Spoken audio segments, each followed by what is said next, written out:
لوگ اکثر سمجھتے ہیں کہ خوشحالی ہمیشہ قائم رہے گی، مگر زندگی کا ہر موڑ انسان کے لیے ایک امتحان ہوتا ہے۔ بعض اوقات اللہ تعالیٰ نے جب کسی انسان کو اپنے قریب لانا ہوتا ہے تو اسے کسی نعمت کے ذریعے نہیں بلکہ کسی آزمائش کے ذریعے اپنے قریب لاتا ہے۔ عائشہ ایک خوشحال مزاج اور نرم دل عورت تھی۔ شادی کے بعد اس کی زندگی بہت پرسکون تھی۔ محبت کرنے والا شوہر، خوبصورت گھر، پیارے بچے اور ہر طرح کی آسائش اس کے پاس موجود تھی۔ اسے لگتا تھا کہ اس کی زندگی یوں ہی ہمیشہ خوشی سے گزرتی رہے گی۔ عائشہ ایک بہت اچھی لڑکی تھی، وہ غریبوں کی بھی مدد کرتی تھی، پر اس میں ایک کمی تھی، وہ نماز کی پابندی نہیں کرتی تھی۔ وہ کبھی نماز پڑھتی تو کبھی چھوڑ دیتی۔ اسے اس کی دوستیں بھی سمجھاتی تھی کہ اللہ کا دیا تمہارے پاس سب کچھ ہے اور تم ایک اتنی اچھی عورت ہو، تم سب غریبوں کی مدد بھی کرتی ہو، کسی کو اپنے گھر سے خالی ہاتھ جانے نہیں دیتی، اور جو راستہ برحق ہے یعنی کہ نماز دل کا سکون ہے اور تم وہی نہیں پڑھتی ہو۔ تم اپنی زندگی میں اگر نماز کو پابندی سے اپنا لو تو تمہاری زندگی مکمل ہو جائے گی۔ اور عائشہ مسکرا دیتی اور ہمیشہ یہی کہہ دیتی، اچھا بابا پڑھ لوں گی نا، بس آج سے شروع کروں گی۔ اسے اندازہ ہی نہیں تھا کہ انسان جب اللہ سے غافل ہو جاتا ہے تو اللہ تعالیٰ کبھی کبھی اسے اپنی طرف لانے کے لیے ایسے راستے اختیار کرتا ہے جن کے بارے میں انسان کبھی سوچ بھی نہیں سکتا۔ ایک دن اس کی دوست نے اسے کہا کہ میں نے سلائی کڑھائی کے سینٹر میں ایڈمیشن لیا ہے، کیوں نہ تم بھی لے لو اور ہم دونوں ایک ساتھ اکٹھے جائیں گے اور سلائی کڑھائی سیکھیں گے۔ لیکن چونکہ عائشہ کے پاس اللہ کا دیا ہوا سب کچھ تھا، اس لیے اس نے اس کی بات کو اگنور کر دیا۔ پھر اس کی دوست نے اسے اس شرط پر اپنے ساتھ لے گئی کہ بس وہ صرف اس کے ساتھ چلے، وہ اکیلا جانا نہیں چاہتی، تو بس وہ اس کا ساتھ دینے کے لیے اس کے ساتھ چل پڑتی تھی۔ اس کی دوست سلائی سیکھتی اور یہ بس پیچھے بیٹھی اس کو دیکھتی رہتی۔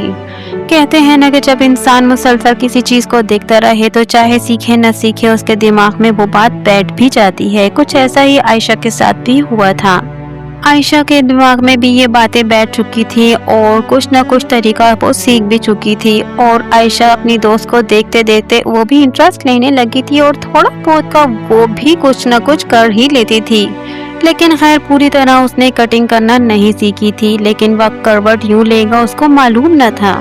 اس کا شوہر کسی دوسری عورت میں دلچسپی لینے لگا تھا، گھر میں لڑائی جھگڑے کی شروعات ہو چکی تھی، گھر کا سکون بالکل ختم ہو کر رہ چکا تھا۔ عائشہ بس ڈری سہمی رہتی تھی، عائشہ پر اس کا شوہر ہاتھ چلاتا اور ساتھ ہی ساتھ وہ بچوں کو مارتا پیٹتا۔ عائشہ کے شوہر نے جو دوسری شادی کر لی تھی، وہ اس کی بیوی یہی چاہتی تھی کہ وہ اپنے بیوی بچوں کو گھر سے نکال دے، اور آخرکار ایک دن وہ قیامت آ گئی جس کا اس نے تصور بھی نہ کیا تھا۔ اسے اس کے بچوں سمیت گھر سے نکال دیا گیا۔ آسمان پر سیاہ بادل چھائے ہوئے تھے اور ہلکی ہلکی بارش برس رہی تھی۔ عائشہ اپنے بچوں کو سینے سے لگائے سڑک کے کنارے پر بیٹھی ہوئی تھی اور اس کی آنکھوں سے آنسو رکنے کا نام ہی نہیں لے رہے تھے۔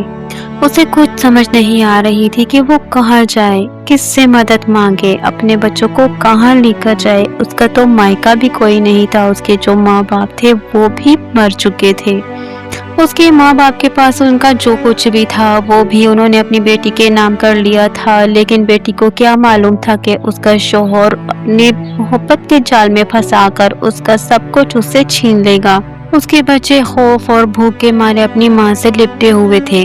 اسی لمحے اسے اپنی سہیلیوں کی وہ نصیحتیں یاد آنے لگی جو اس کی دوست نے اسے کہا کرتی تھی کہ نماز پڑھا کرو، نماز میں جو سکون ہے وہ کسی اور چیز میں نہیں، اور نماز انسان کے گھر کو امن سے بھر دیتی ہے۔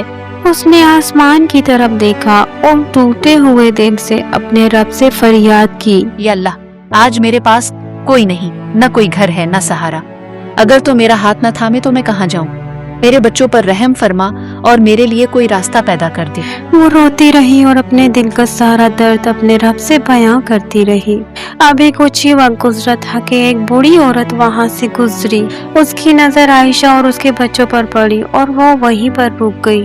عائشہ کی بے بسی دیکھ کر اس کی بھی آنکھیں نم ہو گئی۔ اس نے نرمی سے پوچھا، بیٹی کیا بات ہے، تم اس حالت میں یہاں کیوں بیٹھی ہو؟ عائشہ نے روتے ہوئے پوری داستان سنا دی۔ بوڑھی عورت نے اس کے سر پر شفقت بھرا ہاتھ پھیرا اور اس سے کہا، شاید اللہ نے مجھے تمہاری مدد کے لیے بھیجا ہے۔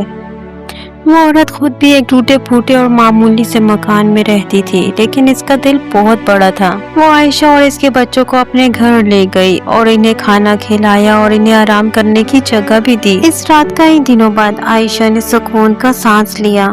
اسی رات اس نے وضو کیا اور سجدے میں سر رکھ کر اتنا روئی کہ اپنا دل ہلکا کر لیا، اور تبھی اسے احساس ہوا کہ اس نے زندگی بھر کتنی غفلت کی اور شاید اللہ نے اسے اپنے قریب لانے کے لیے اس طرح اسے اس آزمائش میں ڈالا، کیونکہ جن دوستوں کی خاطر وہ ساری زندگی جیتی آئی تھی اور وہ دوستیں بس صرف اس کی دولت کی خاطر اس کے ساتھ تھی، جب مشکل وقت آن پڑا تو سبھی دوستوں نے اس کا ساتھ چھوڑ دیا تھا۔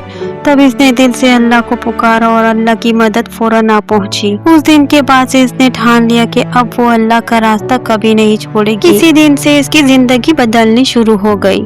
اب وہ اپنی ہر نماز وقت پر ادا کرتی اور فجر سے پہلے تہجد بھی اٹھ کر پڑھتی اور راتوں کو اللہ کے حضور گڑ گڑاتی اور اللہ سے اپنے کیے ہوئے کی معافیاں مانگتی اور اللہ سے بس ایک دعا کرتی، اے اللہ میرے کوئی روزگار کا ذریعہ بنا تاکہ میں اپنا اور اپنے بچوں کا پیٹ پال سکوں اور ان کی اچھی سی پرورش کر سکوں۔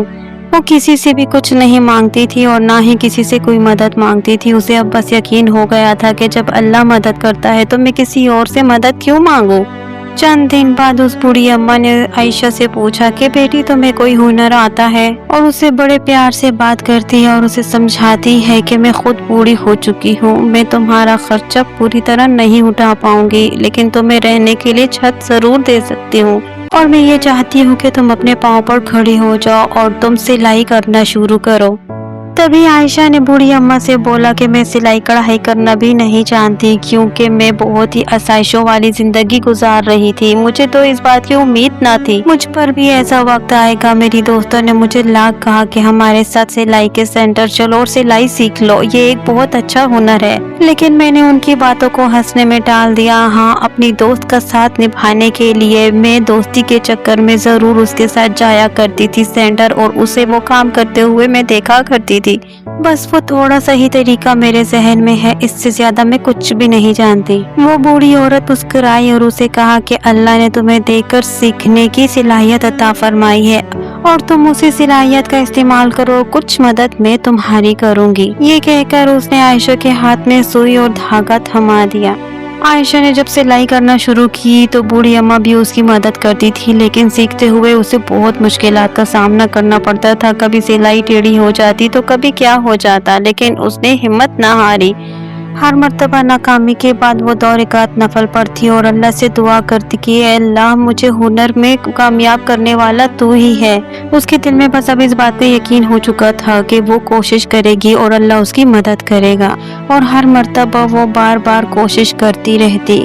آہستہ آہستہ اس کے ہاتھ میں مہارت آنے لگی اور وہ سوئی دھاگے سے کپڑے بھی سینے لگی۔ آہستہ آہستہ کر کے وہ لوگوں کے کپڑے بھی سینے لگی۔ معاوضہ بہت کم تھا، لیکن اس نے ہمت نہ ہاری اور اپنی ایک ایک پائی سنبھال کر رکھتی اور ہر نماز میں اللہ سے دعا کرتی کہ مجھے ایک سلائی مشین عطا فرما دے۔ کئی مہینوں کی محنت سے اور آخرکار دعاؤں کے بعد وہ دن آ ہی گیا۔ اس نے اپنے لیے ایک سلائی مشین خرید لی۔ مشین گھر آئی اور اس نے اپنے رب کے سامنے سجدہ ریز ہو کر اپنے رب سے شکر ادا کیا، اور اسے اس بات کا یقین ہو گیا کہ اللہ اپنے بندوں کی دعائیں ضرور سنتا ہے۔ کام بڑھنے لگا، آمدنی بڑھنے لگی، اور اس کے بچے اب ایک اچھی اسکول میں پڑھنے لگے تھے۔ اس کی سب سے بڑی کامیابی پیسہ نہیں تھی، بلکہ اس کی سب سے بڑی کامیابی اللہ سے اس کا تعلق تھا۔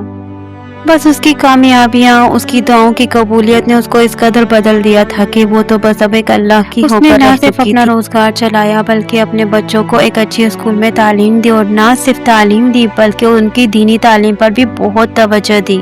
اب وہ خود بھی دینی مدارس کی طرف جاتی رہتی اور دینی تعلیمات حاصل کرتی رہتی، اور ساتھ ساتھ گھر میں قرآن کی تعلیم بھی دیتی، اور اگر کوئی جھگڑتا تو اسے جھگڑنے سے روکتی اور اسے کہتی کہ اللہ تعالیٰ ناراض ہوتا ہے۔ اگر کوئی جھوٹ بولتا تو اس سے کہتی کہ اللہ تعالیٰ سچ بولنے والوں کو پسند کرتا ہے۔ اگر کوئی امانت میں خیانت کرتا تو اس سے کہتی کہ امانت اللہ کی نعمت ہے، اس کا خیال کرا کرو۔ عائشہ نے اپنی زندگی سے یہ سیکھ لیا تھا کہ انسان جب اللہ کی طرف لو لگاتا ہے تو انسان کبھی کسی حالات سے نہیں گھبراتا، اور اس کے دل میں بس ایک بات بیٹھ چکی تھی کہ جو انسان سچے دل سے اللہ کی طرف لو اٹھاتا ہے تو اللہ تعالیٰ اس کی مدد وہاں سے کرتا ہے جہاں سے وہ سوچ بھی نہیں سکتا۔ بعض اوقات ایک دعا اور تھوڑا سا حوصلہ اس کی پوری زندگی بدل کر رکھ دیتا ہے۔